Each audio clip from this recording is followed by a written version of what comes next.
In the closing days of the Western Roman Empire, there were numerous Rump states. Some that come to mind are the realm of Julius Nepos in Dalmatia, or even the Mauro-Roman kingdom in modern-day Algeria, who I actually covered in a previous video that you can find linked in the description below. The topic of today's video is one of those Roman Rump states, the Kingdom of Soissons. After the murder of Western Roman Emperor Majorian in 461, Roman forces in Northern Gaul, modern-day France, were cut off from the rest of the Roman Empire due to expanding Germanic tribes. The remaining Roman forces were led by Majorian's Magister Militum of Gaul, Aegidius. These Roman remnants would continue to exist and stem the Germanic tide even after the collapse of the Western Roman Empire in 476.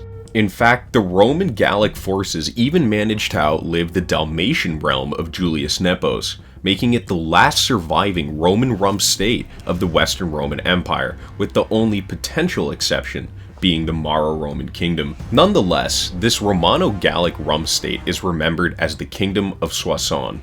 Some refer to it as the Domain of Soissons or the Domain of Syagrius, Syagrius being the second ruler of Soissons. Historians generally mark the start of the Kingdom of Soissons at 457 AD when Aegidius was appointed as Magister Militum of Gaul. Although Aegidius was ruler of the region, it's important to remember that Aegidius was a loyal subordinate of Emperor Majorian. In practice, this means that the kingdom is considered to have existed from 457 AD onwards, but it was not a de facto independent realm until Ricimer ordered the murder of Majorian in 461. Soissons was a Roman state through and through. Its rulers were members of a local Gallo-Roman aristocratic family named the Syagrii. It was truly a Rump state in the traditional sense, simply continuing the government and institutions of Rome. In terms of appearance, it is likely that Soissons did not greatly differ from the barbarian-controlled areas like the areas under Visigothic or Frankish control. The Germanic kingdoms that conquered Roman territory were often heavily Romanized themselves, the key difference being the fact that its rulers were actually Roman in the case of Soissons. Culturally speaking, the people of Soissons were Gallo-Roman in extraction. Gallo-Romans, of course, being a hybrid culture of Roman and Gallic-Celtic traditions. It is important to keep in mind that by the time of Aegidius, the area was thoroughly Romanized. Beyond that, the Kingdom of Soissons in the realm of the Visigoths would have been almost indistinguishable, and unlike, say, the Mauro-Romans or even the Byzantines out east, the Kingdom of Soissons did not see a return to pre-crisis living conditions. Soissons, like the Western Empire at large, was generally clinging on for life, and due to having competent leaders, they managed against all odds to survive unexpectedly long. After Majorian's death, the Visigoths began expanding rapidly in southern Gaul, and with Ricimer being despised by the local Gallo-Roman nobility for his murder of Majorian, it was difficult for him to effectively garner the support to push the Visigoths back. Aegidius, being loyal to Majorian, refused to recognize Ricimer's newly appointed puppet emperor Libius Severus. Conveniently, Eastern Roman Emperor Leo I also did not recognize the legitimacy of Libius Severus in the West. Many historians have postulated that Aegidius recognized Leo I as his emperor, at an attempt to both boost his own legitimacy and degrade Ricimer's. Ricimer in response stripped Aegidius of his title of Magister Militum. In 462 to 463 AD, the Visigoths led by King Theodoric II invaded the lands of Soissons. In response, Aegidius allied himself with King Childeric I of the Salian Franks and the Alans. The two sides clashed at the Battle of Orleans. The Visigothic army was crushed by the allied forces. Theodoric's brother Frederick was killed in the fighting. The victory permanently ended Visigothic expansion into Northern Gaul. Despite winning a great victory, Aegidius did not expand his realm into Visigothic-controlled Gaul. Although we don't know for sure, historians believe that Aegidius was stretched thin as is, and really lacked the resources to expand his territory following the battle. After his great victory, we know that Aegidius continued to rule Soissons until 465. It is recorded that he sent an embassy to the Visigoths in 464.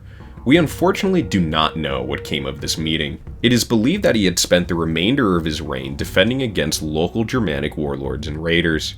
Aegidius died in 465, with contemporary sources claiming that he had an unnatural death, either by being ambushed or poisoned. Oddly, none of the sources mention a perpetrator, so it remains a mystery to who killed him. Some modern historians have contested original notions of Aegidius's death, pushing the idea that a natural death could have been likely for Aegidius, but even this theory is still hotly contested. Aegidius was succeeded by his son Syagrius. Syagrius held many things in common with his father Aegidius. He was a general, and he ascended to the throne in his mid-30s. He was declared Magister Militum of Gaul, just like his father. This is a good time to mention that barbarian peoples like the Visigoths and Franks called Syagrius and his father Rex Romanorum, or King of the Romans. Additionally, Gallo-Roman historian Gregory of Tours also referred to Syagrius as quote-unquote Rex Romanorum. It's important to note that Gregory of Tours is one of the principal sources behind the rules of Syagrius and Aegidius, and unfortunately, there are gaps in his chronicle. As a result, we don't know much about Syagrius' rule from 465 to 481 AD. What we do know is that Syagrius maintained the territory that he inherited from his father, which is believed to be the lands between the Somme and Loire rivers in modern-day France. We also have some other fragments from his reign. It is believed that he either expanded or strengthened his rule over the Loire region, due to a local Romano-Gallic warlord named Paul pledging his support to Syagrius sometime between 465 and 469 AD. It is said that with the deposition of Romulus Augustulus and the rise of Odoacer, that Syagrius attempted to appeal to Emperor of the Eastern Romans Zeno for recognition. Ultimately, Zeno would recognize Odoacer over Syagrius. Thus, it was really at 476, with the collapse of the Western Roman Empire, when Syagrius becomes truly isolated and on the defensive. With the death of his father's ally, king of the Salian Franks Childeric in 481 AD, Syagrius would have to deal with a new threat, Childeric's son, Clovis, who had a different viewpoint from his father. Childeric believed in coexistence and alliance with the Roman kings of Gaul, while Clovis favored conquest and subjugation of the Roman remnants. With the death of his father, Clovis was able to put his plans into motion.